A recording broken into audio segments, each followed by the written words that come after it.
এটা একটা বিমানবন্দর, কিন্তু এই বিমানবন্দরে আজ বিমান নেই। চলছে গরু ছাগল, চলছে অটোরিকশা, চারপাশে বসতবাড়ি, আর যেখানে একসময় বিমান উঠানামা করত সেখানে এখন চলছে ধানের চাষ।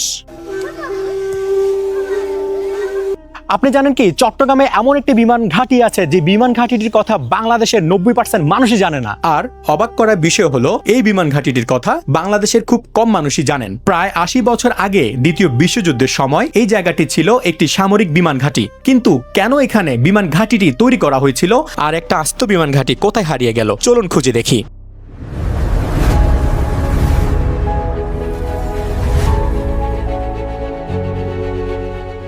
আমি এখন দাঁড়িয়ে আছি চট্টগ্রামের হাটহাজারীর পশ্চিম আলমপুরে। হাটহাজারী সদর থেকে পশ্চিমে প্রায় 2 কিলোমিটার দূরে। আজকের এই জায়গা দেখলে মনে হয় এটা 8-10টা সাধারণ গ্রামের মতোই, ধানক্ষেত, বাড়িঘর, দোকান ও মানুষের ব্যস্ততা। কিন্তু প্রায় 80 বছর আগে এই জায়গাটায় ছিল একটি সামরিক এয়ারফিল্ড।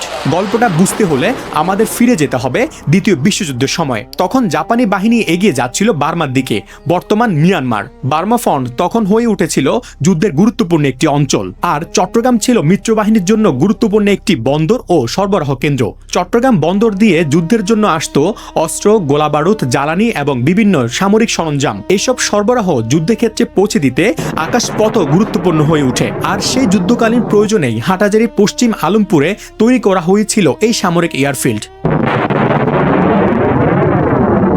প্রায় 37 একর জায়গা জুড়ে থাকা এই বিমান ঘাঁটি কোনো যাত্রীবাহী বিমানবন্দর ছিল না। এটি ছিল যুদ্ধের প্রয়োজনে ব্যবহৃত একটি সামরিক বিমান ঘাঁটি।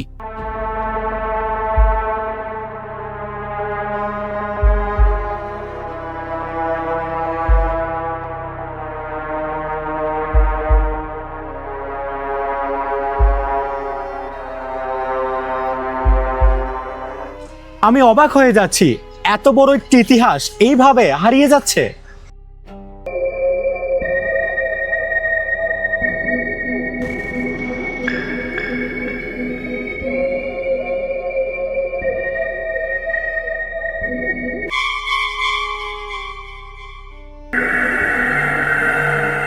সবচেয়ে অবাক লাগে, এত গুরুত্বপূর্ণ একটি জায়গা কিন্তু আমরা এর অস্তিত্বই জানি না।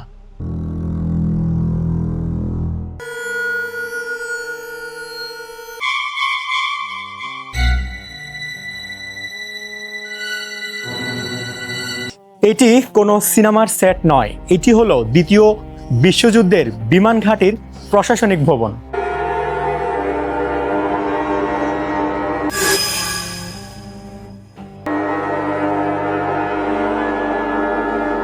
একবার এদিকে তাকান, শুধু নীরবতা। ঠিক 80 বছর আগে এই জায়গাটা কতটা ব্যস্ত ছিল বলে আপনার মনে হয়?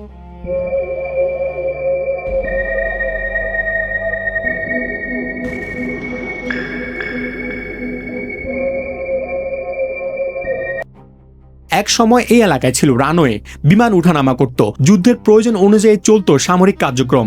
আজ যেখানে মানুষ হাঁটছে, এক সময় সেখানে ছুটতো যুদ্ধ বিমান। এই রাস্তায় এখন সিএনজি চলছে, কিন্তু একটি সময় এই রানওয়েতে চলতো যুদ্ধ বিমান।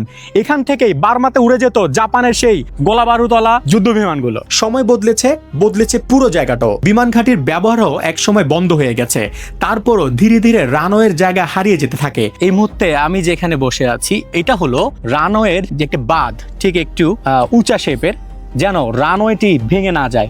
দেখেন, আজ থেকে এত বছর আগের এই বাঁধ এখনো টিকে আছে এই যুদ্ধঘাটির এই রানওয়েটিতে। তাদের কাজ কতটা সূক্ষ্ম ছিল এবং তারা এই কাজগুলো করার জন্য, এবং তাদের মাথায় আসলে অন্যরকম ব্রেন ছিল। তারা যাই চিন্তা করতো খুব ভালোভাবে চিন্তা করতো।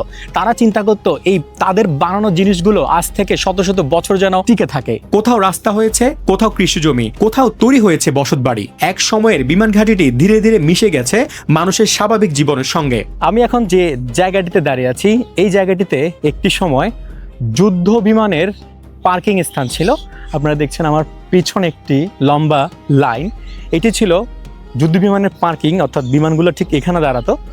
আর এখানে এখন দেখেন গরু আছে, বসতবাড়ি আছে, এখানে খড় আছে। দিন বদলের সাথে সাথে ইতিহাসও বদলে যাচ্ছে। তাই আজ এখানে দাঁড়িয়ে বুঝার উপায় নেই এই জায়গাতেই এক সময় বিমান ওঠানামা করত। তবে সবকিছু হারিয়ে যায়নি, এখনো এখানে দেখা যায় কিছু পুরানো স্থাপনার ধ্বংসাবশেষ। এই ভাঙা দেয়াল, এই সিগন্যাল হাউজের কাঠামো, এগুলো যেন হারিয়ে যাওয়ার বিমানঘাটি নীরব সাক্ষী। এই এয়ারপোর্টের একটি লাইট হাউস আছে, আমরা এখন এই লাইট হাউসের সন্ধানে যাচ্ছি। আমরা আসলে একটু ওই বিল্ডিংটার কাছে একটু যেতে যাচ্ছি। কিভাবে যাব? এদিক দিয়ে? আচ্ছা।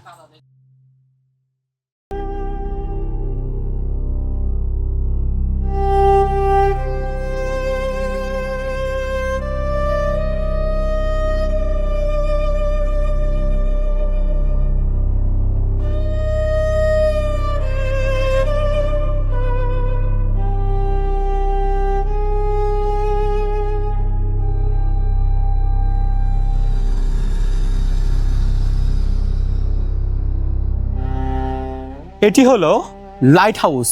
দ্বিতীয় বিশ্বযুদ্ধের সময় হাটাজারিতে যে যুদ্ধবিমান ঘাঁটি ছিল, এই যুদ্ধবিমান ঘাঁটিকে পর্যবেক্ষণ করার জন্য এই লাইট হাউস বানানো হয়েছিল। বর্তমানে এই লাইট হাউসটি অকেজো অবস্থায় পড়ে আছে। এই লাইট হাউসটির এই পুরনো বিল্ডিংটি ছাড়া এখানে আর কিছুই নেই। আমাদের দেশের ইতিহাসগুলো ঠিক এইভাবেই হারিয়ে যাচ্ছে।